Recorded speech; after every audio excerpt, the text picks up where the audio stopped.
Talking about Saturn as the Atma Karaka, a respect for time, humility, people that need assistance. These are all hallmarks of Saturn as the Atma Karaka. I also talk about how Saturn as the Atma Karaka can be very difficult if it's not strong in your chart.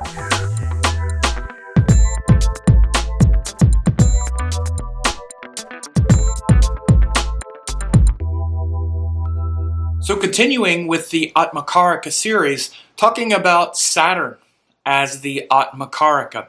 So again, the Atma Karaka is the planet with the highest longitude through any sign in a chart.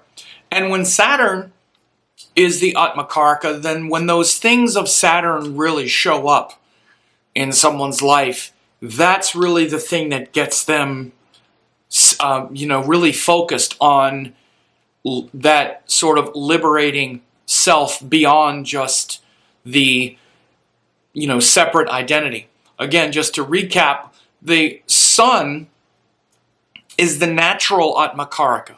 The fixed Atma Karaka, what's called like the Shtira. Shtira means fixed. The fixed Atma Karaka is the Sun for all of us, because it's the Sun that burns off the impurities of our individuality and the accumulated tendencies of karma and the mind-body separateness, the false separateness, the false self, and purifies and burns that off toward the universal self, right? But the Atma Karaka, which is the Chara Karaka in each chart, or the movable one, is the one that when that thing shows up in our life, it's like a really deep sort of gateway or kind of portal into that universal self, that universal Paramatma Karaka of the Sun. So you'll notice when Saturn is the Atma Karaka, when Saturn is the highest degree, then those themes of Saturn really connect the person to their soul nature, to that thing that's beyond. And of course, Saturn has to do with things like facing our fears, our, the struggles in life, the problems in life.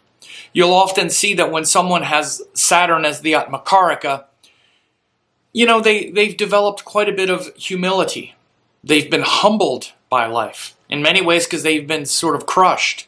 On some level, they've been beaten down. They've been crushed by something. And that's made them humble. Hopefully. Hopefully that's made them humble. Hopefully that's made them,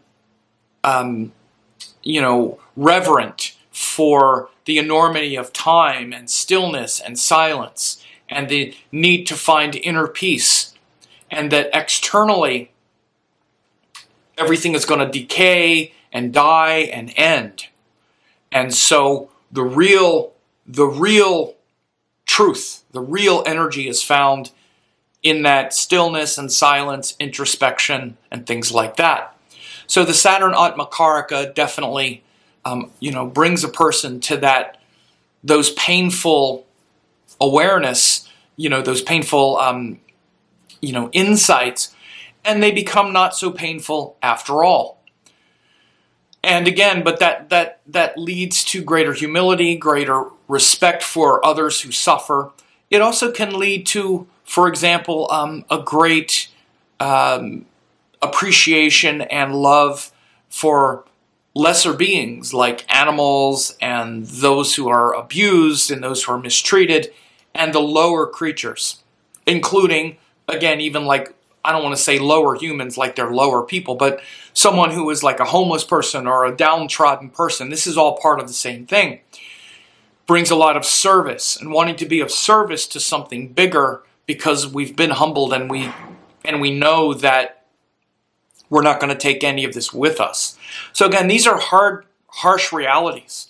But when Saturn is the Atma Karaka, there's a great possibility that those harsh realities are very liberating for the person. And those things aren't so, so fearful and so fear-based. Now, of course, you always have to look at the dignity of the planets all of the subtleties and the nuance, because again, you can see someone who has Saturn as the Atma Karaka, and it's in difficult dignity, and then their relationship with being able to use that Saturn energy toward a deep soul reckoning is going to be harder. And I use dignity just as one example. There could be all kinds of things. Like, in fact, I just did a chart recently where someone had Saturn as the Atma Karaka, and it was in Cancer, very late degree. It was in the 5th house, of course, which means it's a Pisces ascendant. So all of these kinds of nuances come into play. When Saturn is in Cancer, of course, it's opposite one of its signs of Capricorn. So again, when Saturn is in Capricorn, it's very practical. It's in its own sign. So those things become much easier to grasp. When a planet is in its own sign, then its nature is very self-contained, just like when you're in your own house and you have all your stuff around you. Again, you should understand none of the things I say in these videos supersede anything else. Because then questions come, well, what if you have it in blah, blah, blah, blah, blah, and you have blah, blah, blah, blah. All of that is still there. It doesn't change any of that. That just shows how the person is going to experience the Atma Karaka. How much obstruction might come as they try to know the soul on this level. But it doesn't change that that's what they're going to do. It doesn't change that that's what the Atma Karaka is for them. It's still going to show up this way, those Saturn themes. Like, for example, the person who would maybe have the Saturn in Cancer in the 5th house, it's Pisces. Again, you always have to go back and, do astrology fully. You don't, shortcut anything and say, oh, well, what about this? Well, then you interpret everything that you can what about. There are so many what abouts, don't even get into it. This is just one other thing that you interpret. So if Saturn is the Atma Karaka, let's say for this Pisces person that has it in the 5th house, then these are going to come out. First of all, because it's in Cancer, there's going to be a lot of emotions attached to those things, where Saturn is actually quite unemotional. So that Saturn in Cancer as the Atma Karaka would be quite sensitive and would have a hard time being really practical about how to, make peace with the painful, reckonings in life. Saturn really allows us to do that, where we're very practical. We don't take our karma so personally. We don't hang on to these personal vendettas with others. Again, the sign of Cancer is very sensitive. So let's say if Saturn is in Cancer and that's the Atma Karaka, then that power of Saturn to allow us to make peace with time and changes and whatnot winds up getting undermined because we're too sensitive. We take our mistakes too personally. We take other people's mistakes too personally. We hang on to the wounds and the pains too much.